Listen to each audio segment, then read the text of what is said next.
तो अगर किसी बड़े इंसान के गले में कभी कुछ चोकिंग हो गया तो सबसे पहले एक हार्नेस करके एक साइन होता है, ये साइन सबको पता होना ही चाहिए।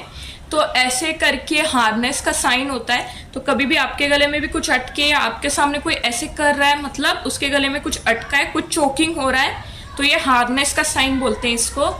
तो अगर ऐसे किसी ने भी आपके सामने कभी भी किया है, तो फॉर एग्जांपल जैसे कि ये पेशेंट है, तो आपको उसके नेवल के ऊपर अपना पाम ऐसे क्लोज करके नेवल के ऊपर ऐसे करके ऐसे ऊपर करना है।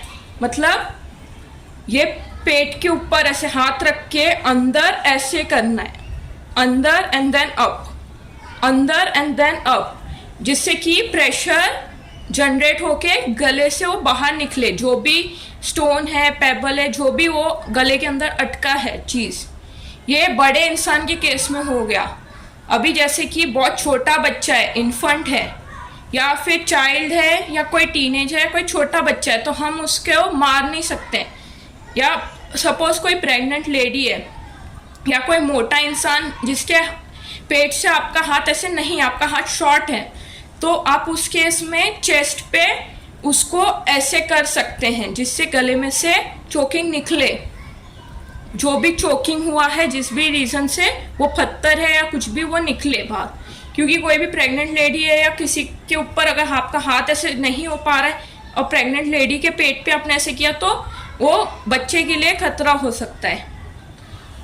तो जैसे कि अगर ये एक बहुत छोटा बच्चा है, इन्फेंट है कोई, तो उस केस में सबसे पहले कोई कुर्सी देखनी है आपको। कोई भी कुर्सी नहीं है इन केस, तो कोई भी स्टेयरकेस पे आपको बैठ जाना है कहीं पे भी, और एक उसको पैर से ऐसे लेना है आपको, एक पैर आगे करके उसके दोनों पैरों को आपको पकड़ना है, और उसका जो चेहरा है वो इस तरफ करके उसका चेहरा हाथ से ऐसे लेना है, और अपने हाथों से उसको ऐसे ऐसे करके सीपीआर देना है। और इन केस बच्चा अनकॉन्शियस हो गया, तो उस केस में आपको उसको भी माउथ टू माउथ 2 बार एयर मतलब ब्रीदिंग, उसको भी ऑक्सीजन देना है।